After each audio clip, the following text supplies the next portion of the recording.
Hi, I'm Essie. And I'm Elle. Welcome back to Magic and Mayhem. Okay, so we decided that we were going to give authors that we have been eh, Or about, previously disliked. or previously disliked, possibly DNF'd. Yep. We picked some, three each, Yep. that we were going to give another chance to. Yes. So it's our own version of second chance romance. Kind of, yes. Also, this is partially at least inspired by Books and Lala, who does giving authors a second chance videos. And I'm sure other people do as well. I will link them down below. But Kayla's the one I can think of off the top of my head that I know does giving authors another chance. So yeah, and we each have three authors we gave a second chance to. So for my first author, I'm doing Becca Seymour, who I have read Cakes and Kisses by, which I didn't hate, but I didn't love it either. So, and then also Casey Carmine, which I actually read three short stories by: A Glorious Encounter, Green Becomes You, and Without Touch. I said them out of order. The Green Becomes You is the first one.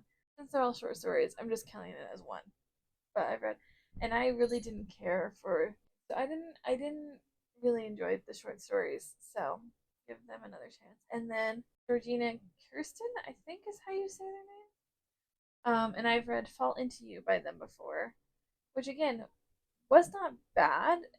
I didn't dislike it. I just didn't love it either. So, and it was also a bit too short. So I wanted to give them another chance with a little bit of a longer format. Okay, and mine. The first one is the most controversial. Yes. So, I did not like The Raven Cycle by Maggie Stiefwater. I just did not. Mm-hmm. And so I decided to give Maggie Stiefwater another chance. Next, I had read The Bone Witch by Rin Chipeco. Didn't love it. I know you didn't DNF it. You did read it. No, I did read. I did read that.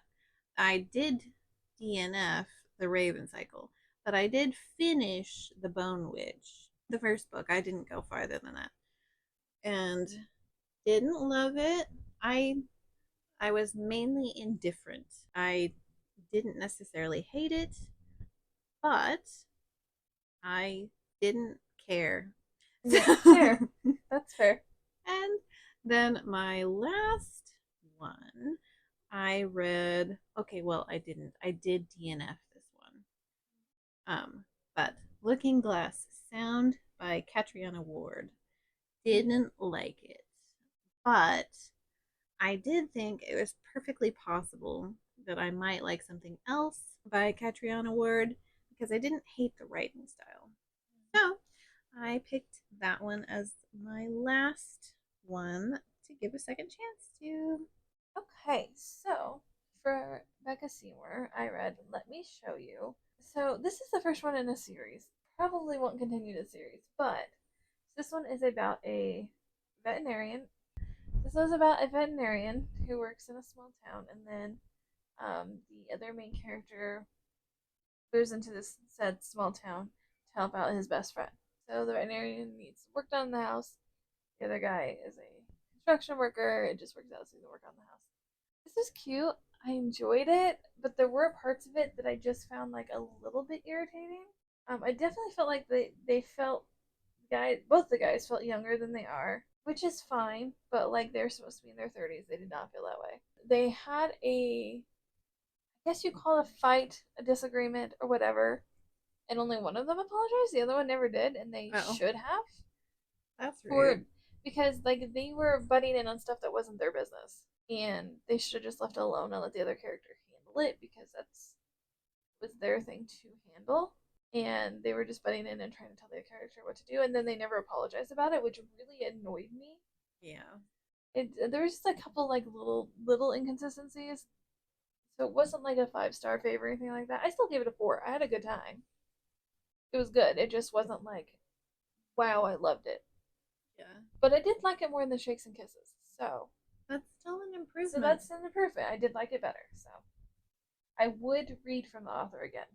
All right. So I read Maggie Stiefwater's All the Crooked Saints. Or, as a matter of fact, correction, I did not really read it because I DNF'd it. You have a theme I do. with I Maggie do Steve have a Potter. theme. And I probably will not be trying this author again after two DNFs. Yeah. Um, Probably not, because I loathed the Raven Boys, and I also loathed all the Cricket Scenes. It was terrible. I'm sorry to anyone who liked either of these books. Sorry, not sorry. You're They're not. awful. I hate them. So, We're gonna get canceled, and we're like not even big enough to get canceled.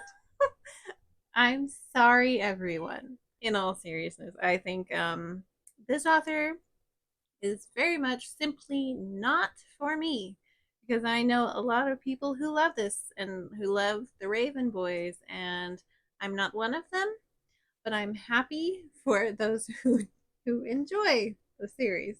Even though she thinks you're wrong. I do think you're wrong, but Okay, so then for the second author, Casey Carmine, I read The Blindfold Date, which I didn't realize is actually number 2 in a series. oh, whoops. Didn't realize that, but it's fine. I don't think you needed to read the first one.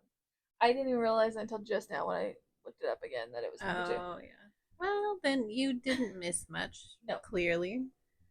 So this one to me started strong. However, I'm a little bit upset with it because maybe it's just my copy, I don't know. But there's definitely mentions of and somewhat descriptions of physical and sexual assault I was not prepared for. Oh, I yeah. didn't see it in the in the like the triggers, and maybe that was just my copy or I just missed it. I'm not sure, but I was very much not prepared for that, so did not really love that. And the main characters were cute. Like I said, like the beginning was cute, but the further it went on, it was just like more and more spice, and I really didn't feel like the connection between the characters. I didn't really feel that very much, and like I liked them on their own. I just didn't really. I don't know. I didn't feel it. It wasn't bad. They didn't have chemistry. Yeah, and I just and maybe it's just a thing too with this author is just more spice than I like in my stories too, which is fine because I know a lot of people love spice in their story, a lot of spice in their stories, and that's fine. I don't mind like a little to a moderate amount, but it didn't really work for me in the end. So I did appreciate like that the one character was kind of like helping the other character through like the physical and sexual assault part, but I also was like, but I don't know that you guys are that close, but like to that'd be like something to me that like a best friend would do that you've been Mm-hmm. friends for a long time, not someone you just started seeing and sleeping with like 2 weeks ago. Yeah, that is a bit fast. So I don't know, but it just and they're cute characters, but just the way it was told just didn't quite work for me. So I don't know that I will try this author again. Nothing personal at all. I think a lot of people will like their writing. It's just not really. All right, so my second one, Rin Chipeco. I read Silver Under Nightfall, which is book one of a duology. And this one, completely turnaround opposite, 5 stars. It was Yay! it was really good. It's about vampires and politics and messed up families and messed up societies and Relatable.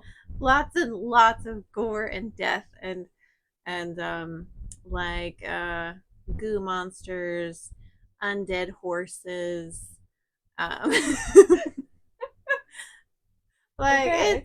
it's got it all. It Mhm. if you like vampires and undead and Polly and the whole, it has it all. and it was 5 stars. It was great. You have Grumpy Sunshine 3 times. There's vampire hunters. There's obviously vampires. Mm. There's vampires and hunters working together because there's these glob monsters that kill everybody. And so it's all these things and fantastic. 10 out of 10 would recommend. And the romance is it is spicy. It's not too bad though. It wasn't like annoying levels of spiciness because sometimes I get annoyed as well if there's just like so many spice scenes, there's no plot, but that wasn't the case. There was plenty of plot and I enjoyed it. So, my opinion was changed. Yay! And you've already read the second one. I have already read the second one. Because of course I did. Okay, and then my third author, Georgina Kirsten, I read More to Love, which is it's about a grumpy Korean wrestler who meets a very sunshiny black bookstore owner. It was so freaking cute. And in fairness, they call the Korean wrestler grumpy. He's not really grumpy. He just has resting bitch face. He's not actually. Relatable. He's not that bad. I mean, he's a little grumpy, but he's not that bad. But everyone's terrified of him. So, because his face looks like he wants to murder everyone, even though he does not. So, he's actually very, very sweet. But this was very cute. I enjoyed it a lot. I mean, it was. I kind of wish it was a longer book. It's not super long. It's a novella. Because I would have loved more time with both of these characters. They're just. I like Jameer a little bit better. That's the bookstore owner. But I love both of them. They were so cute and so sweet together. And then it does have like some other stuff that happens, like the like Emmy is divorced fairly recently and kind of well, I think it'd been like a year prior. Still kind of like dealing with that. Hadn't really dated since. Hadn't dated a man because Emmy is bi, but he was married to like his high school sweetheart. So he'd never been with a man actually, even though he knew he was bi. So kind of dealing with that, and then Junior is dealing with um, trying to run the bookstore when it's failing, that kind of thing. It was very good. There was enough other stuff besides just the relationship, which I do enjoy. There being other things as well to focus on. But yeah, I really enjoyed it. I want to get a physical copy of this one. This one did get 5 stars. So definitely would Yay! read this author again. It was really, really cute. I had a good time, and they felt very believable as characters. So, my third one was Catriona Ward, The Last House on Needless Street. I did actually finish this one, which is different. Yeah, At least it's an improvement to Looking Glass Sound. I didn't hate it. I also didn't love it. I was very middle ground. Didn't like it, didn't love it, didn't hate it. It was fine. So I guess that's a bit of an improvement over Looking Glass Sound. yeah, you at least It's finished it. it's better. I'm still kind of undecided on how to feel about the author. It was not a hit, but it wasn't a miss either. So I don't know. I don't know. Undecided. Undecided is the verdict on this one. I have a yes, a no, and an undecided I also because, yeah, I don't know. actually that worked out for the same for both of us. So I also have it yes, a no, and a maybe. Yeah. So, do we know what authors we like? Who No, knows? apparently not. Well, I mean, we did both find authors that we do want to continue to read by, so True. that's nice. We each had a 5 star. Yeah, So, that's actually a big turnaround. yeah, Really, especially a for five you. star from a not so well loved Especially other. for you, because I remember you really didn't like Bumwitch. I didn't. I did finish it. I read the whole thing, but I didn't. I only liked Fox. That was it. that I liked nothing else. Yeah. I did not care about that book. For this one, the last house on Needless Street, it was a mystery, obviously. There was missing children, murderous people, lots of death, and which that should have been up my street. Haha. Um, Your bad puns are on a roll I lately. know, I know. There was a talking cat, although that gave me a very different vibe than I was expecting once we got the talking cat, because then I thought, oh, cozy mystery. No. No, No, I no, did not. no, No. not at all. There was no cozy mystery, which definitely messed with my head because talking cat in a mystery usually means cozy mystery. Not so. At least we got one 5 star. Yeah, we had one that's really that I'm excited to keep reading from, so that's nice. Although I did look it up. I've read now all of her books. Hmm. So I have to wait till she comes out with more. But she only had the two. Oh well. So I've That's exhausted how her it goes. catalog now. Yeah, that's how it goes. But now I know to watch for her So we've had a hit, a miss, and a swing. books. I love it. And that's our results. Thanks for listening to Magic and Mayhem. All right, bye.